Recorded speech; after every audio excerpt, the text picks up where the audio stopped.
Hello friends, today we are going to start new chapter that is gravitation. So let us start. बघा, what is gravitation? Gravitation is the force by earth. गुरुत्वाकर्षण हे पृथ्वीचे बल आहे. Okay, आलं लक्षात? Gravitation. But he फक्त अर्थची gravitation आणि फक्त अर्थमध्येच ग्रॅव्हिटेशन नसतो, तर सनची पण ग्रॅव्हिटी असते, मूनची पण ग्रॅव्हिटी असते आणि सगळ्या प्लॅनेटची वेगळी वेगळी ग्रॅव्हिटी असते. ठीक आहे. So gravitation is not only for earth. Okay, so I am going to explain you completely properly. एक एक पॅराग्राफ मी एक्सप्लेन करेन. ओके, सो फर्स्ट थिंग, हे 3 क्वेश्चन आहेत. This is 9th based question. 9th standard based आहेत. 9thमध्ये तुम्ही शिकलेच असणार. ठीक आहे. सो फर्स्ट क्वेश्चन बघा काय दिला आहे. What are the effects of a force acting on an object. म्हणजे एखाद्या वस्तूवर कार्य करणाऱ्या शक्तीचे काय परिणाम होतात. ह्याचा आन्सर बघा. A force acting on an object causes the object to change its shape or size, to start moving, to stop moving, to accelerate or decelerate. When there is the interaction between two objects, they exert a force on each other. These exerted force are equal in size but opposite in direction. म्हणजे एखाद्या वस्तूवर कार्य करणाऱ्या शक्तीमुळे वस्तूचा आकार किंवा आकार बदलतो, हालचाल सुरू होते, हालचाल थांबते, वेग वाढतो किंवा कमी होतो. जेव्हा 2 वस्तूंमध्ये परस्पर संवाद होतो तेव्हा ते एकमेकांवर एक बल लावतात. तेव्हा ही शक्ती आकाराने समान असते परंतु दिशेने विरुद्ध असते. ओके, त्यानंतर सेकंड क्वेश्चन बघा. What types of force are you familiar with. म्हणजे आपण कोणत्या प्रकारच्या शक्तींशी परिचित आहात. आन्सर बघा. Frictional force, gravitational force, magnetic force, contact force like push and pull, electromagnetic force, spring force, resistant force, weak and strong, interaction force etcetera. म्हणजे घर्षण बल, गुरुत्वाकर्षण बल, चुंबकीय बल, ढकलणे आणि खेचणे यांसारखे संपर्क बल, विद्युत चुंबकीय बल, स्प्रिंग फोर्स, प्रतिकार शक्ती, कमकुवत आणि मजबूत परस्पर संवाद बल इत्यादी शक्तींशी आपण परिचित आहोत. ओके, नेक्स्ट थर्ड क्वेश्चन बघा. What do you know about the gravitational force. म्हणजे गुरुत्वाकर्षण शक्तीबद्दल तुम्हाला काय माहिती आहे. बघा, ग्रॅव्हिटेशनल फोर्सबद्दल खूप काही इन्फॉर्मेशन माहिती आहे. ओके, तरी पण मी तुम्हाला ह्या थर्ड क्वेश्चनचा आन्सर शॉर्टमध्ये सांगते. ओके, बघा. On earth all bodies have a weight or downward force of gravity proportional to their mass, which Earth's mass exert on them. Gravity is measured by the acceleration that is gives to freely falling object at Earth surface. The acceleration of gravity is about 9.8 meters, 32 feet per second. म्हणजे बघा, पृथ्वीवर सर्व शरीरांचे वजन किंवा गुरुत्वाकर्षणाची खालची शक्ती त्याच्या वस्तुमानाच्या प्रमाणात असते, जी पृथ्वीची वस्तुमान त्यांच्यावर लागू करते. गुरुत्वाकर्षण हे मुक्तपणे पडणाऱ्या वस्तूंना दिलेल्या प्रवेशाद्वारे मोजले जाते. पृथ्वीच्या पृष्ठभागावर गुरुत्वाकर्षणाचा प्रवेग 9.8 मीटर 32 फीट प्रति सेकंद आहे. ओके, त्यानंतर बघा. We have seen in the previous standards that the gravitational force is a universal force. Gravitational force हा काय आहे. एक युनिव्हर्सल फोर्स आहे. And it acts not only between 2 object on the earth but also between any 2 object in the universe. ते फक्त अर्थवरती असलेल्या ऑब्जेक्टमध्ये आणि अर्थमध्ये कार्य करत नाही, तर युनिवर्समध्ये जे काही ऑब्जेक्ट आहेत तर त्या प्रत्येक 2 ऑब्जेक्टमध्ये कार्य करत असतं. Let us now learn how this force was discovered. आता कुणी इन्व्हेंट केलं, कसं इन्व्हेंट केलं, त्याच्यावर पुढे काय संशोधन झालं, हे सगळं आपण यापुढे पाहणार आहोत. सो आता ह्यानंतर आहे ग्रॅव्हिटेशन. ग्रॅव्हिटेशन म्हणजे गुरुत्वाकर्षण. As we have learn the phenomenon of gravitation was discovered by sir Isaac Newton. कुणी डिस्कवर केलं होतं हे आपल्या सर्वांचं परिचयाचंच आहे. सर आयझॅक न्यूटन यांनी. As the story goes he discovered the force by seeing an apple from a tree on the ground. आता हा शोध कुठून सुरुवात होतो, ही शोध मोहीम कुठून सुरुवात होते, तर त्यांनी एक ॲपल झाडावरून खाली पडताना बघितला होता, ग्राउंडवरती पडताना बघितला होता. He wondered why all apple fall vertical downward and not at an angle to the vertical. का सगळे ॲपल वर्टिकल डाऊनवर्डच फॉल होतात? ते सरळ म्हणजे सपोज जर एक झाड उत्तर दक्षिण असं आहे तर ते सगळे ॲपल वेगवेगळे का नाही जात, पश्चिमेकडे का नाही जात, दक्षिणेकडेच का बरं येतात, असं त्यांच्या मनामध्ये विचार निर्माण झाला. Why do they not fly of in a horizontal direction. ते हॉरिझॉन्टल डायरेक्शनकडे फ्लाय होत का नाही जात, उडत का नाही जात, तर असे अनेक प्रश्न त्यांच्या मनामध्ये निर्माण झाले आणि जे पुढे ग्रॅव्हिटेशनच्या शोधापर्यंत जाऊन पोहोचले. After much thought he came to the conclusion that the earth must be attracting the apple. बघा, आणि खूप विचार केल्यानंतर त्यांच्या असं लक्षात आलं की अर्थ ह्या सगळ्या ऑब्जेक्टला किंवा ह्या ॲपलला स्वतःकडे अट्रॅक्ट करतो आहे. Okay. The direction from the apple on the tree to the center of the earth is a vertical direction at the position of the apple and thus. बघा, असा एक फोर्स आहे की जो स्वतःकडे अर्थला अट्रॅक्ट करण्यासाठी भाग पाडतो. ॲपलची डायरेक्शन आणि अर्थची डायरेक्शन ह्या दोघांची डायरेक्शन वर्टिकल आहे. The apple falls vertical downwards. आता अर्थच्या सेंटर आणि ॲपल ह्याच्यामध्ये काय आहे, एक वर्टिकल डायरेक्शन आहे. ओके, आणि त्याच्यामुळे ॲपल हा वर्टिकल डाऊनवर्डच फॉल होतो. आता बघा, ह्या ठिकाणी एक फिगर दाखवलेली आहे 1.1.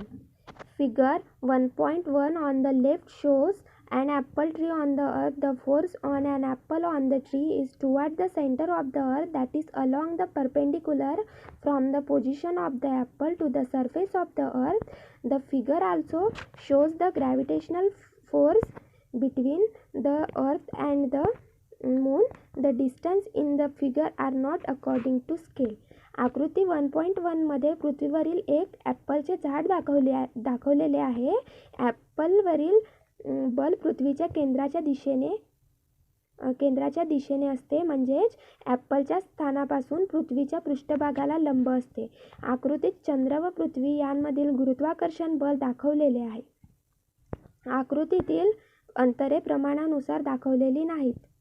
Newton thought that if the force of gravitation acts on an apple on the tree at the different heights from the surface of the earth, can it also act on object at even greater heights much further away from the earth, like for example the moon? Can it act on even further object like the other planets and the sun?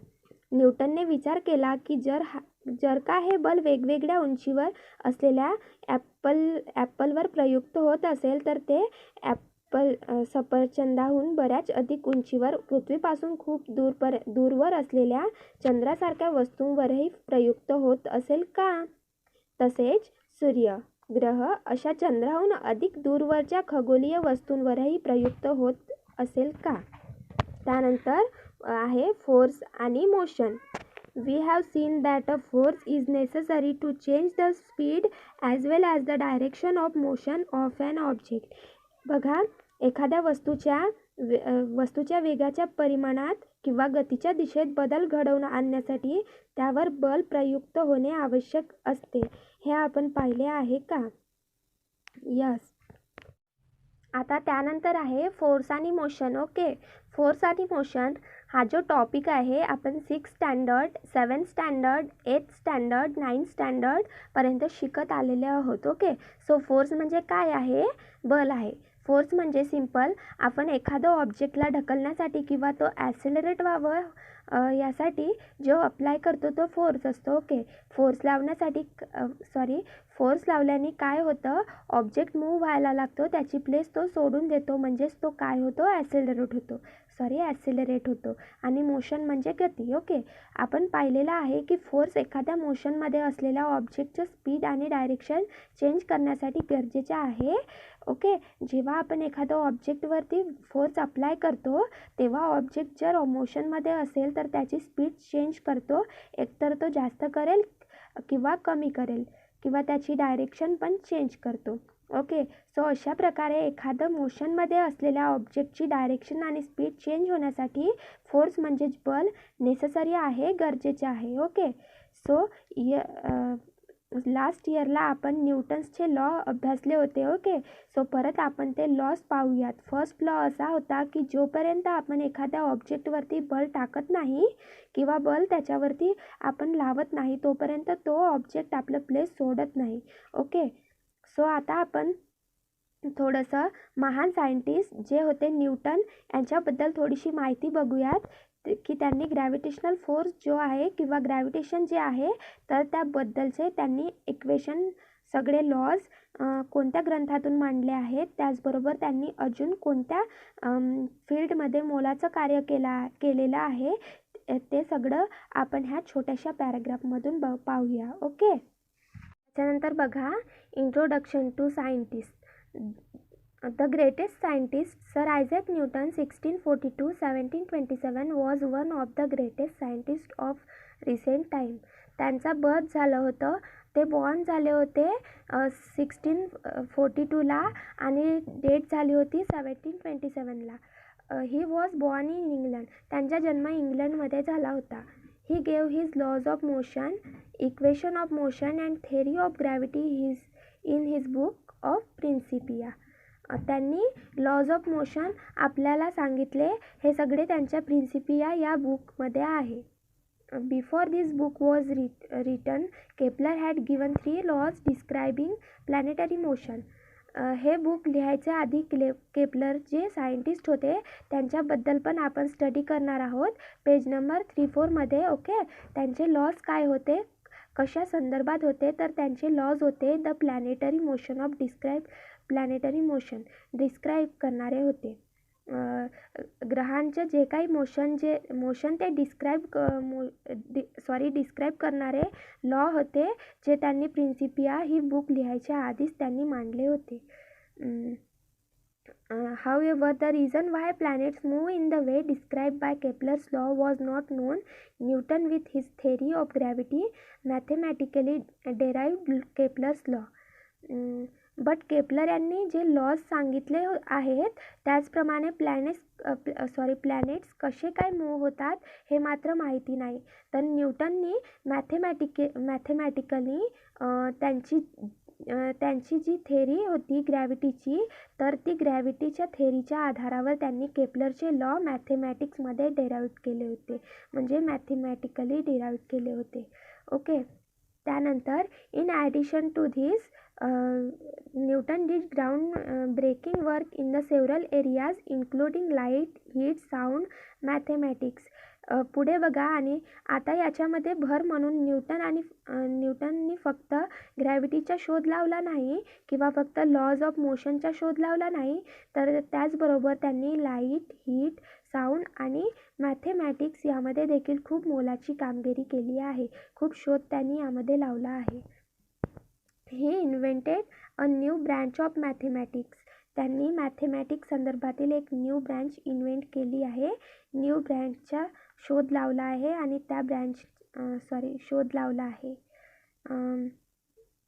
This is called calculus and has wide ranging application in physics and mathematics.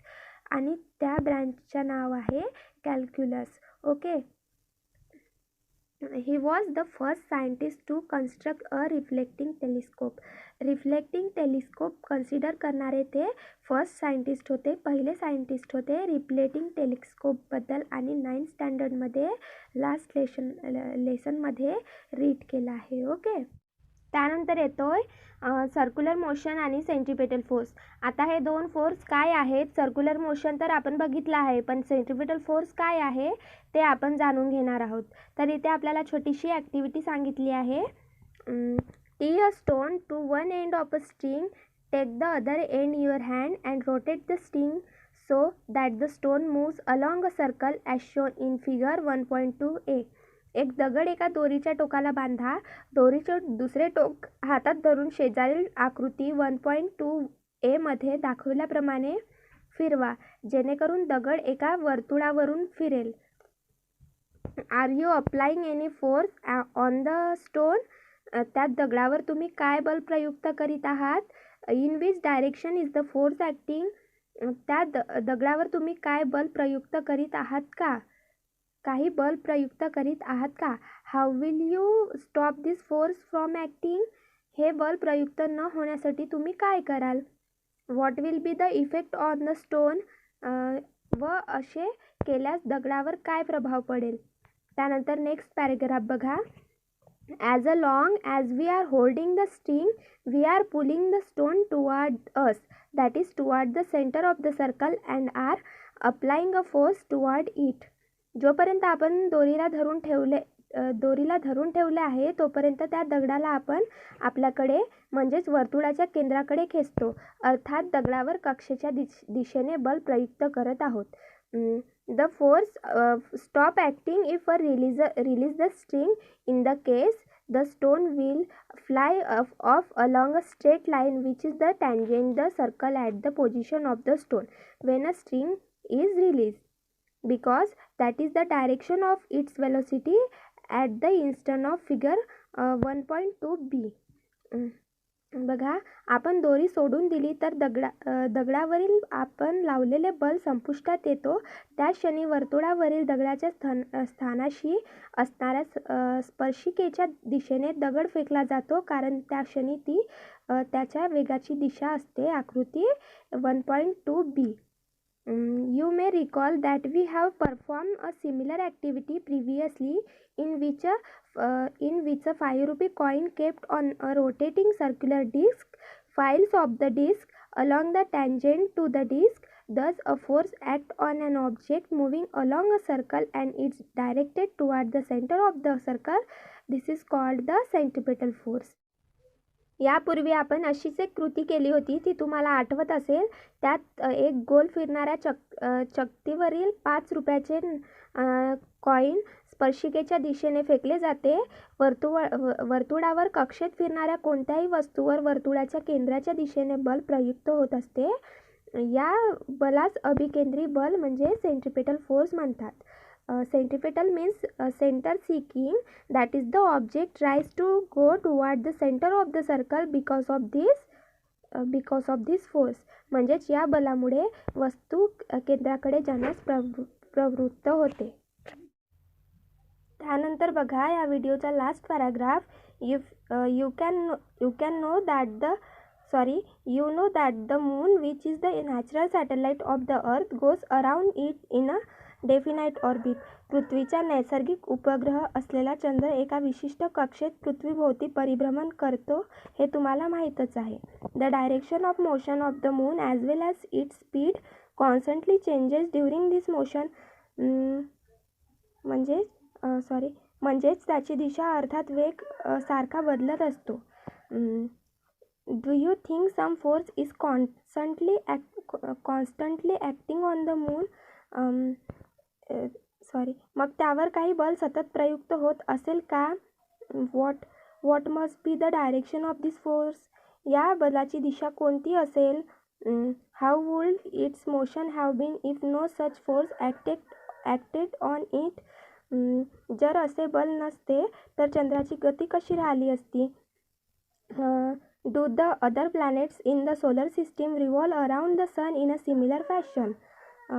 आपल्या सौरमालेतील इतर ग्रह सूर्याभोवती असेच भ्रमण करतात का? Do the other is similar force acting on them? त्यावरही असे बल प्रयुक्त होत असते का?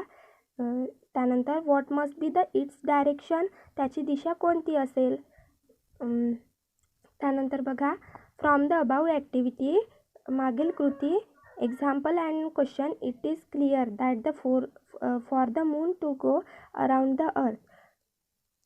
मागील कृती उदाहरण व प्रश्नाचा विचार केल्यास आपल्या लक्षात येते की there must be a force which is exerted on the moon and this force must be exerted by the earth which attract the moon toward itself.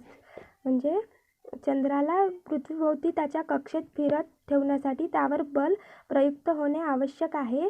तसेच हे बल पृथ्वीच प्रयुक्त करत असेल व चंद्रास स्वतःकडे आकर्षित करत असेल. Similarly, the sun must be attracting the planets including the earth toward itself. त्याचप्रमाणे सूर्य देखील पृथ्वीसह सर्व ग्रहांना स्वतःकडे आकर्षित करत असते. ओके, असं त्यांनी प्रेडिकेट केलेलं आहे. ओके, तर इथपर्यंत आपण बघितलेला आहे ग्रॅव्हिटेशनचा शोध कशा प्रकारे लागला होता, सर्क्युलर मोशन, सेंट्रिपेटल फोर्स काय आहे. आता ह्यानंतरच्या पार्टमध्ये बघणार आहोत केपलर्स लॉ वगैरे काय आहेत. ओके, आय होप की तुम्हाला आजचा टॉपिक कळला असेल. जर तुम्हाला काही क्वेरीज असतील तर तुम्ही खाली कमेंट सेक्शनमध्ये विचारू शकता. आजचा व्हिडिओ जर तुम्हाला आवडला असेल तर व्हिडिओला लाईक आणि शेअर नक्की करा आणि माझ्या चॅनलला सबस्क्राईब करून सबस्क्राईबच्या बाजूच्या बेल आयकॉनसुद्धा नक्की प्रेस करा. थँक्यू.